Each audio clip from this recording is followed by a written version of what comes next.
Voilà. Je vais un peu de crainte pour parler ce soir, mais je suis en famille. Amen.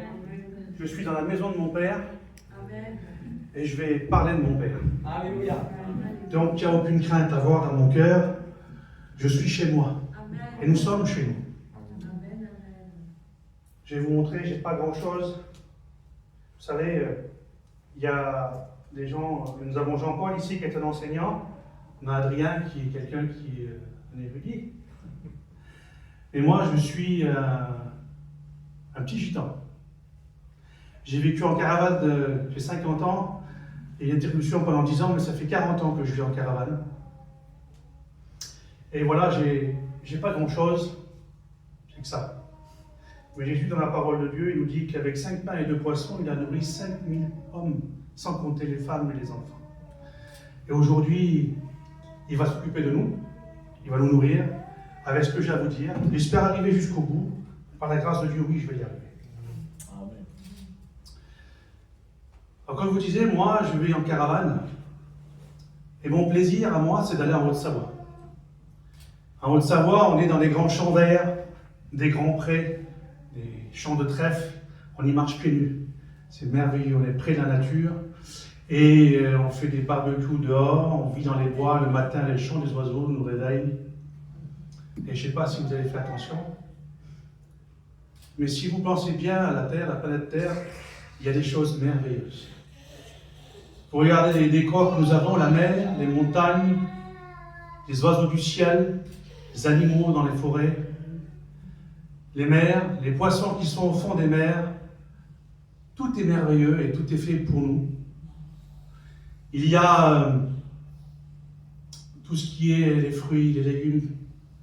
Tout pousse naturellement. On a tout pour être heureux. Tout est merveilleux. Et nous, on est au milieu de tout ça. Et chacun veut son bonheur. Qui est-ce qui veut le malheur de ses parents, de ses enfants ou de son voisin? C'est ce matin, tout le monde veut la paix, la joie. Tout le monde veut réussir sa vie. Alors dites-moi, qu'est-ce qui s'est passé? Vous avez vu le monde? Qu'est-ce qui se passe? Pourquoi, quand on mène notre vie, pourquoi ces insomnies? Pourquoi un cœur qu'on n'arrive pas à remplir? On a l'impression d'avoir un cœur qui ressemble à un filet qu'on essaie de remplir avec de l'eau. Et chaque jour, on essaye chacun de trouver une raison de vivre. Trouver de l'assurance, de la tranquillité pour l'avenir. Mais ça ne suffit jamais. Certains dominent le monde et ils sont... Voilà, quoi, ils arrivent, il n'y en a jamais assez. Et quand je vois ça, ça me fait penser, je ne sais pas si vous avez déjà vu ces reportages, des saumons qui remontent les rivières pour aller prendre leurs œufs.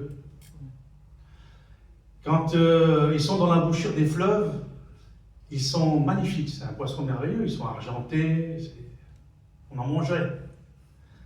Et puis là, ils commencent à rentrer dans les fleuves, etc. Et l'envie de l'homme, c'est un peu ça. Il veut le Graal, il veut la paix, il veut la joie, il veut un peu de tranquillité, une assurance. Eh bien, le Graal est tout en haut, là-bas. Et ces poissons commencent à monter les rivières, et puis il faut commencer à traverser les embûches. Il y a les barrages, etc. Au bout d'un moment, certains commencent à être écorchés, à être un peu abîmés, rayés. Autrefois, ma femme me disait, la vie nous charge. La vie nous charge.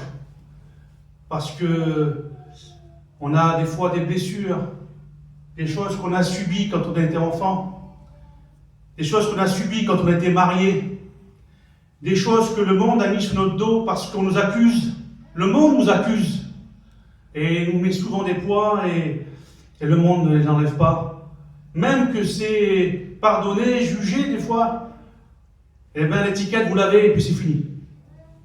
Ça c'est le monde. Et puis il continue à monter les ruisseaux, les torrents. Et là on arrive, certains sont piégés par les ours, par les aigles.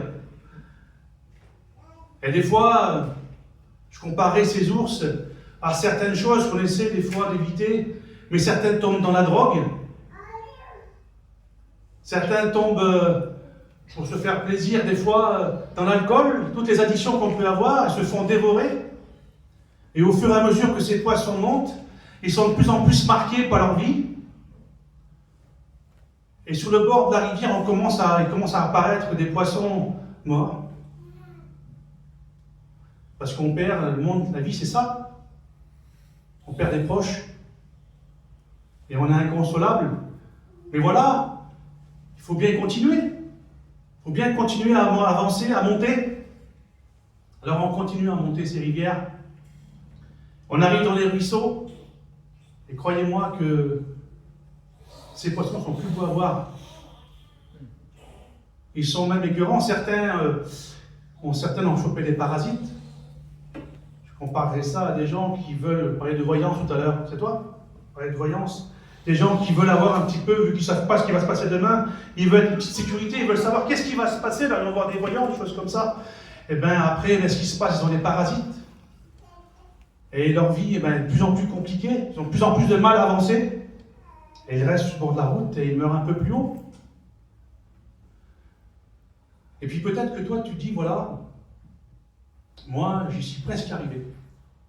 Pas de problème de drogue, pas de problème d'alcool. J'ai réussi dans ma vie. Je suis presque arrivé, je suis au ruisseau, je ne suis pas tout à fait arrivé au torrent, je suis encore à la rivière, mais je ne suis pas loin. Je suis presque arrivé au sommet. Alors pourquoi tu ne dors pas? La drogue du riche, Exomil, Tranxène. Tu ne dors pas parce que tu as peur de perdre ce que tu as réussi à avoir. Et malgré tout ça, certains arrivent en haut. Et on arrive en haut. Les saumons arrivent en haut, ils pondent leurs œufs. Vous savez ce qui se passe? Ils meurent après. Tout ça pour ça. Et la vie de l'homme, elle ressemble à ça. Une course permanente, individuelle, chacun pour soi. Et au bout du compte, tout le monde meurt.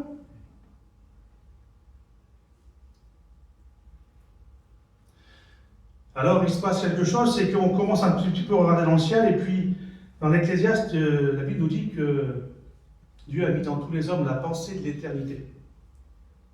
Alors on regarde un petit peu plus haut, puis on se dit, il ne peut pas y avoir que ça, mais il y a bien quelque chose au-dessus de tout ça, il y a bien quelque chose après tout ça. Eh bien, le monde, lui, nous ferme bien des portes. Parce que le monde nous dit, non, il n'y a pas de Dieu. On descend du singe. On descend du singe. Et il y a une petite histoire pour ça, je vous la raconte. Je peux détendre un petit peu l'atmosphère. C'est une petite fille qui vit dans un foyer divisé. Et la maman est chrétienne et le papa n'est pas chrétien.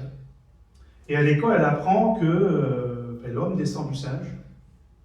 Et elle est contrariée parce que sa maman lui a dit qu'elle était à l'église le dimanche. Et non, l'homme ne descend pas du singe, il a été créé par Dieu. Et donc elle va voir sa maman, puis elle lui explique, il dit voilà, l'école dit ça, mais non ma fille, c'est pas comme ça. On a un Dieu qui nous a créés. Alors, la petite fille est soulagée, puis elle va voir son père, je suis content, je suis allé voir maman, papa n'est pas chrétien, et elle m'a dit ça. Je dis pas du tout, maman a dit des bêtises. Elle dit, on descend bien du singe. Alors, la petite fille très malheureuse, de se revoir sa maman un peu peinée, et elle dit, maman, papa dit que non, c'est pas vrai, on descend du singe. Ça m'a dit, oui, c'est vrai, t'as raison. Sa famille à lui est descendue du singe. Nous, c'est Dieu qui nous a créés. Donc voilà, tout le monde le soir ne dort pas tout seul. Bon, dites-moi franchement, on n'est jamais aussi vrai avec soi-même que le soir on va dormir. Quand on ne dort pas, vers 1h, 2h, 3h du matin, toutes ces réflexions. Alors on est en quête de vérité. Mais où trouver la vérité? Qu'est-ce que la vérité? À voir, c'est incroyable. Je comprends pourquoi ils ont des bouteilles d'eau, excusez-moi, mais... Le stress. Ouais. Qu'est-ce que la vérité? Alors moi, je vais vous parler de ce que moi j'ai trouvé, ce que je vis, de ce que je connais. Il y a un livre qui est ici, Ça s'appelle la Bible. C'est un des livres les plus imprimés, les plus lus, les plus vendus au monde. Référence. Il y a écrit là-dedans, depuis Abraham, à peu près entre Abraham et Jésus, 1800 années d'histoire.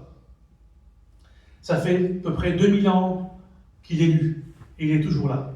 Dans chaque famille, pratiquement, il y a une Bible. Alors, on va s'intéresser à la Bible. Et dans ce livre-là, il y a des références chronologiques et des références historiques. D'ailleurs, les archéologues, tout ça, s'en servent pour s'en servir, pour trouver et voilà, apporter, étayer leur histoire. Et moi, voilà. Je ne sais pas tout ça, donc je ne vous parlerai pas d'histoire. Je n'ai pas été à l'école longtemps. Mais ce livre-là, certains s'en sont servis pour leur propre... pour eux. Ils ont créé des théologies, des religions, ils ont asservi les gens, ils ont fait des guerres, malheureusement. Mais ce livre-là, si vous voulez, c'est comme Indiana Jones. Vous avez vu ces films-là? Il y a toujours un petit code secret, etc. Et bien sur ce livre-là, je voulais que vous compreniez quelque chose, c'est que il a été inspiré par le Saint-Esprit. Amen. Et ce livre-là, si... D'ailleurs, il y a un passage qui dit, ne sais-tu pas que si tu crois, je t'ai pas dit que si tu crois, tu verras la gloire de Dieu. Amen. Amen. Croire. Si tu crois ce qui est écrit, mais croire 100%, c'est pas je fais une sélection. Tu crois tout ce qui est écrit, de Genèse jusqu'à Apocalypse, la moindre virgule, le moindre mot. Si tu crois ce qui est écrit dans ce livre et que tu le mets en pratique, ce livre-là se transforme. Il devient une épée. Il devient une épée à double tranchant qui va rentrer dans ta vie.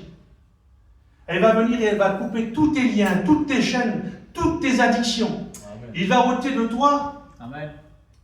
cette enveloppe que tu as, ce que tu crois être. Et il va te révéler ta vraie identité. Amen. Ce que tu es réellement. Ce livre-là a changé des vies. A bouleversé des peuples entiers. Il a bouleversé mon peuple à moi. Je vous le dis, j'en suis un, donc je peux le dire, parce qu'il va se retourner contre moi. On était un peuple qui était sur le bord des chemins, nous. On vivait notre vie comme on pouvait. Et malheureusement, des fois, voilà, on n'était pas toujours honnête. Et Dieu a mis de l'ordre dans notre peuple. Gloire à Dieu. Amen. Alors, si vous voulez bien, on va commencer par lire la vérité. Est-ce que vous voulez connaître la vérité? Alléluia. On va voir la vérité. On va être patient, je vais aller doucement, d'accord? Prends ton temps. Je vais prendre mon temps. On va commencer par le début. Eh bien, le début, c'est pas la première page. Le début, on va le trouver ici.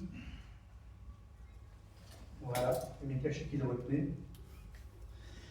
On va lire ici, dans Jean 1. Au commencement était la parole.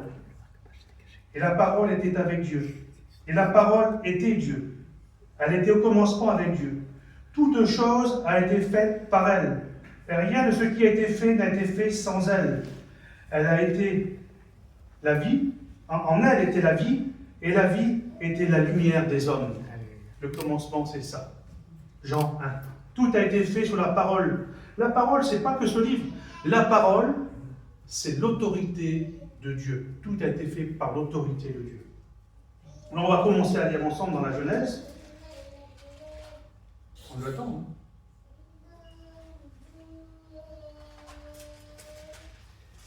Je suis sûr que j'oublie des choses, hein.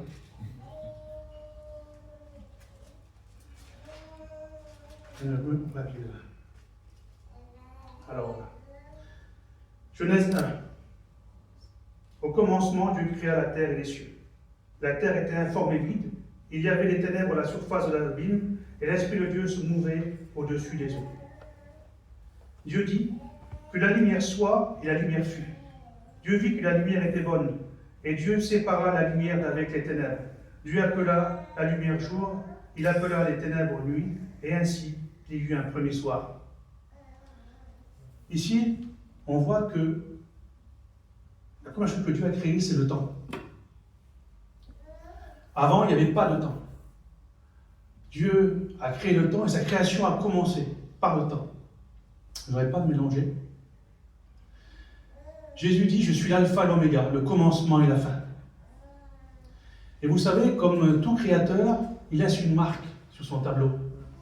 Moi, j'ai une voiture, c'est une Citroën. Au milieu, il y a le logo Citroën. Si vous prenez le calendrier, il y a dans ce monde beaucoup de religions. Il y a des juifs, il y a des musulmans, il y a des bouddhistes, il y a toutes sortes. Mais il n'y a qu'un seul calendrier. C'est le calendrier chrétien. Et au milieu, il y a un grand zéro, c'est l'an zéro. Et en titre, il y a écrit Jésus. Le monde entier compte avant Jésus et après Jésus. Je suis né le 29 avril 1975, après Jésus-Christ.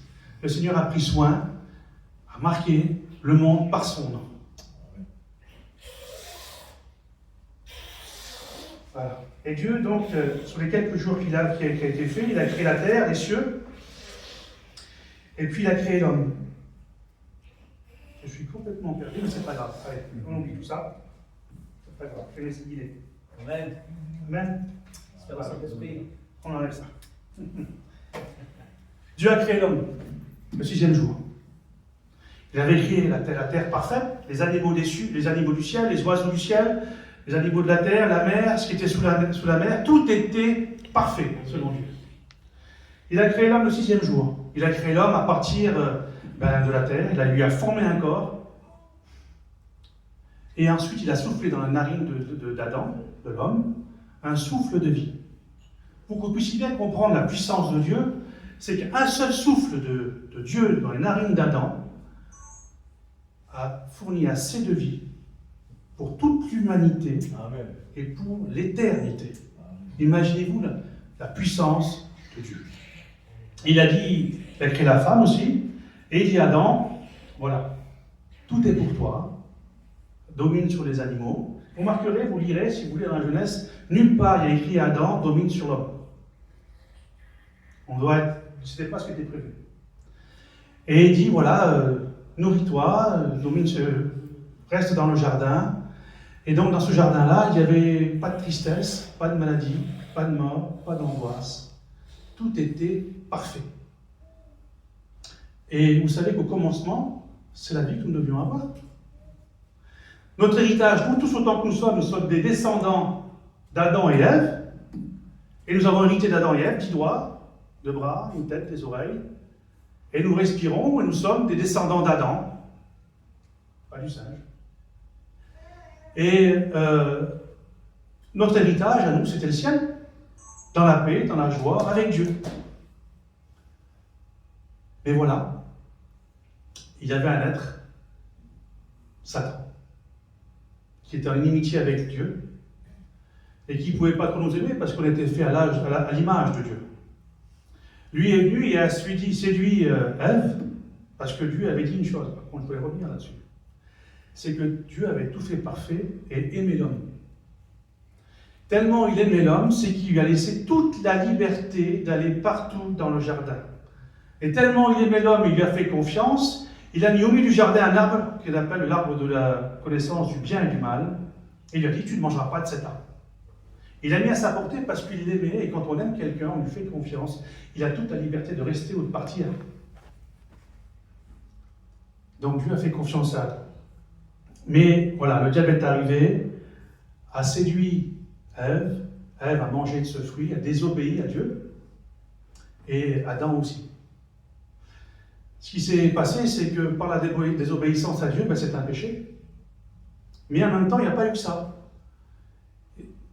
La génétique d'Adam et Ève a été modifiée. La pensée a été changée. C'est-à-dire que le péché est rentré dans Adam, dans son esprit. L'individualisme est rentré. Chacun voyait le mal et le bien à sa façon, et le bien, ce qui était bien pour moi, c'est bien pour moi, tant pis c'est mal pour l'autre. On voyait le bien et le mal pour soi.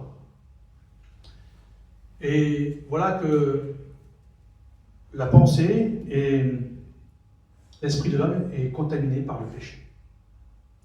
Dieu, voyant ça, a dit à l'homme, a pris l'homme et l'a mis dehors du jardin de peur qu'il mange de l'arbre de la vie. Je ne voulais pas être trop long, mais je voulais vous expliquer ça. Et de peur qu'il reste dans son état pour l'éternité. Il l'a mis en dehors du jardin, et donc ils sont partis sur la terre, et au bout d'une génération, même pas, Caïn a tué Abel, le premier meurtre est arrivé. Et le péché est arrivé sur la terre. Voilà la condition dans laquelle nous vivons aujourd'hui. C'est ce qui s'est passé. Notre place n'était pas ici, notre place était dans le ciel. Et aujourd'hui, ce qui t'arrive aujourd'hui, c'est un peu ce qui est arrivé à tous les hommes depuis les générations, avec un cœur qui pense qu'à lui, un cœur dans lequel il manque quelque chose, il y a un vide en forme de Dieu. En fait, nous sommes orphelins. Et un peu plus loin dans la Bible, il est écrit que, je l'ai noté, mais je ne vais pas vous dire où c'est, la référence, je ne la vois pas. Il est écrit qu'il est permis à l'homme de mourir qu'une seule fois, après ça, il passe en jugement. Voilà. Alors, en jugement, dans ce cas. Le problème, c'est qu'un peu plus loin, il est écrit aussi que tous sont pécheurs et privés de la gloire de Dieu. Aïe! Quelle injustice! Nos ancêtres se sont fait dépouiller, arnaquer, escroquer par quelqu'un. Ils ont perdu tout ce qu'ils avaient, tout notre héritage. Et nous voilà maintenant condamnés avec une dette sur le dos. Et dans notre pensée, comment on va faire? Et toi, tu te dis peut-être, moi j'ai fait quoi? J'ai rien fait. Je ne suis pas un assassin. Je n'ai peut-être pas volé, je n'ai pas tué, et pourtant je suis condamné, alors que j'ai rien fait. C'est injuste. Et pourtant, la norme, ce que je veux dire, c'est que la norme, c'est pas à nous. La norme, c'est Dieu. Et pour entrer dans le ciel, il faut être saint. Dieu est saint, et nous devons être saints. Je voulais vous dire aussi que Dieu a cherché à sauver l'homme, parce que Dieu aime l'homme. Il a envoyé les prophètes. Mais le problème, c'est qu'il a aussi envoyé les prophètes, il a fait la loi. La loi, il a établi les sacrifices pour couvrir le péché. Le problème, c'est que le cœur de l'homme ne change pas. Et quoi que nous fassions, nous sommes des pécheurs. Réfléchissez bien, si jamais est-ce que nous sommes saints? Sans cesse les envies sur les autres, la jalousie, tout ça, ce sont des choses que... Essaye d'arrêter de pécher. Tiens, Adrien a fait une vidéo, il disait, si tu crois que tu es libre, alors essaye d'arrêter de pécher. C'est impossible. Alors comment Dieu allait faire? Eh bien, il est écrit dans Isaïe 6:8, Dieu dit, il y a une conversation avec Dieu qui dit, qui enverrai-je? Et Jésus répond, envoie-moi, moi. Un peu plus loin, dans Jean 3,16, il est écrit que Dieu a tant aimé le monde qu'il a donné son Fils unique afin que quiconque croise en lui ne périsse point, mais qu'il ait la vie éternelle. Cette rançon, il fallait bien la payer. Dieu aurait pu payer avec des animaux, sacrifices, fournir lui-même le sacrifice des agneaux. Mais entre nous, Dieu dit quelque chose et ça existe. Ça ne lui aurait rien coûté. Mais Dieu est juste. Il fallait que ça coûte. Alors ce qu'il a fait, Dieu, il a donné son Fils unique pour chacun d'entre nous. Pour l'humanité, mais pour chacun d'entre nous. Voilà.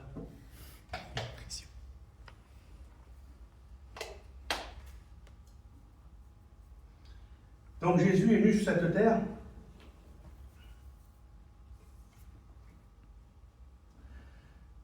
Jésus est venu sur la terre. Il a pris un corps d'homme. Il a vécu comme un homme. Il te comprend, il te connaît, il connaît la vie des hommes. Et lui, n'a pas péché. Il était l'agneau parfait. Il a donné sa vie en sacrifice pour chacun d'entre nous. Le sacrifice qu'il a accompli, c'est... Il a d'abord porté nos péchés. Toutes les angoisses que tu as, tous les doutes que tu as, lui, il l'a porté. Ensuite, il est parti. Non, mais non. Le prétoire. Le prétoire. Le prétoire. Alors, je suis bien aidé là. Je reste dans les annales, promis. Donc Jésus a été torturé, ils lui ont arraché la barbe, ils l'ont frappé. Ils l'ont insulté, ils lui ont craché au visage. Son corps a été meurtri pour chacun d'entre nous. La Bible dit que c'est par ces meurtrissures que nous sommes guéris. Il a porté tous nos péchés, nos fardeaux. Il l'a crucifié à la croix. Et il est mort, sous la loi. Il a porté tous nos péchés, et il est mort avec nos péchés. Et le troisième jour, Dieu l'a ressuscité.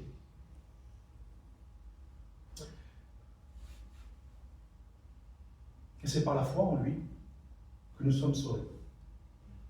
Si tu crois en Jésus, si tu crois simplement en Jésus, C'est bête, regardez, je ne vais pas aller plus loin, je ne vais pas aller trop loin. Si tu acceptes que tu es un pécheur, si tu repenses, tu reconnais ton état, et que tu dis oui, c'est vrai, je suis un pécheur, et que tu dis oui, Jésus, tu as payé pour moi, tu es sauvé.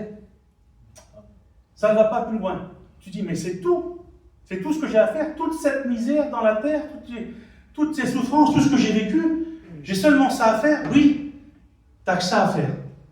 Parce que Jésus a tout accompli à la croix. Il a porté tous tes péchés. Il a ouvert devant toi une route nouvelle.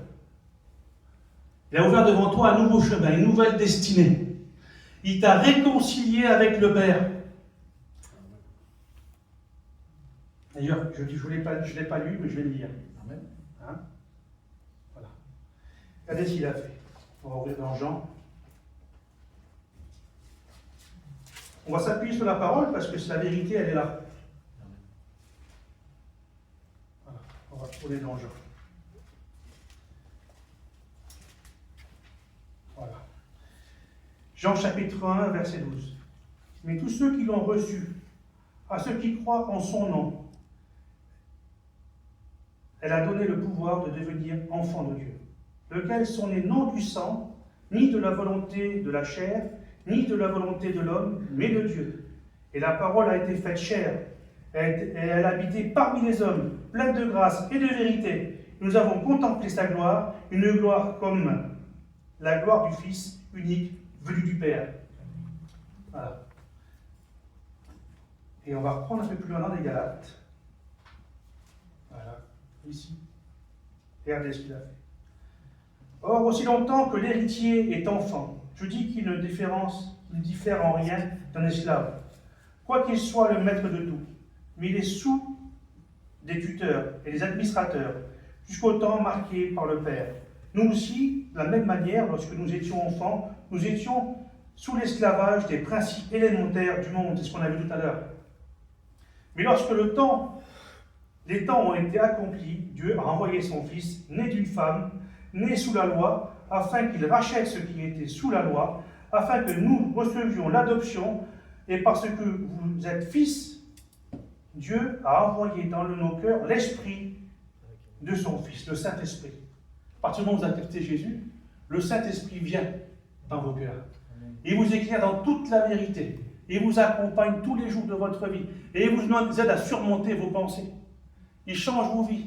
Vous êtes sanctifiés par le Saint-Esprit. D'accord, Adrien? Je n'ai pas dit d'autres bêtises. Hein? Non, ça va. C'est ce que j'étais dit avant. Lequel crie Abba Père. Ainsi tu n'es plus esclave, mais fils de. Tu es esclave, mais fils. Et si tu es fils, tu es aussi héritier sous la grâce de Dieu. Tu récupères ton héritage. Ce que le diable nous a volé, Jésus l'a racheté. Amen. Et nous sommes de nouveau enfants de Dieu. Amen. La mort n'a plus de pouvoir sur nous. Même si nous partons, nous irons auprès du Père. Amen. N'est-ce pas? Amen. Il a ouvert devant nous un nouveau chemin. Devant toi, un nouveau chemin. J'ai écouté souvent prêcher que le chemin qui mène à la perdition est large et spacieux. Et que le chemin qui mène à Dieu est étroit. Et on voyait ça comme quelque chose de péjoratif, chemin étroit. Et vous savez, le chemin qui mène à la perdition est tellement large qu'on ne voit pas des côtés. Tellement large qu'on ne sait pas si on avance, si on recule, ou si on va à droite, à gauche. C'est un peu la vie qu'on mène. On tourne en rond, sans aucune destinée.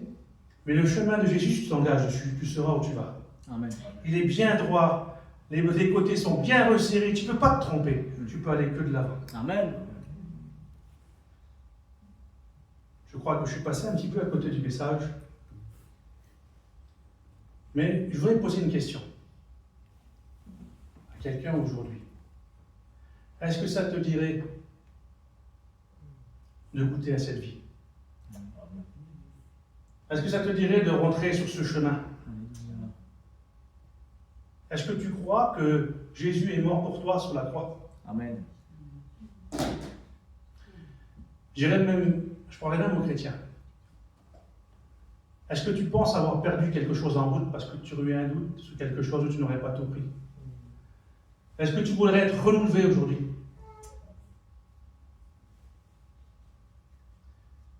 Et toi qui ne connais pas Dieu, est-ce que tu crois? Je voudrais vous citer un passage. Il y a un moment dans la Bible, dans le Nouveau Testament, il y avait un paralytique qui était sur un brancard. Et ce paralytique, on l'a descendu par le toit de la maison. Et juste s'approcher de son oreille, il lui a dit « Ne crains rien, tes péchés sont pardonnés. » C'est ce que je t'annonce ce soir. Ne crains rien, tes péchés sont pardonnés. Mais ce qui se passe, c'est que les gens n'ont pas cru. Les gens n'ont pas cru. Alors Jésus a répliqué, il a dit plus loin, qu'est-ce qui est plus facile de dire? Tes péchés sont pardonnés, ou lève-toi et marche. Et parce que tu ne crois pas ce soir, tu as besoin de lève-toi et marche. Amen. Vous savez, j'ai parlé comme j'ai pu. Et moi, je peux t'assurer que Dieu aujourd'hui peut changer ta vie. Amen.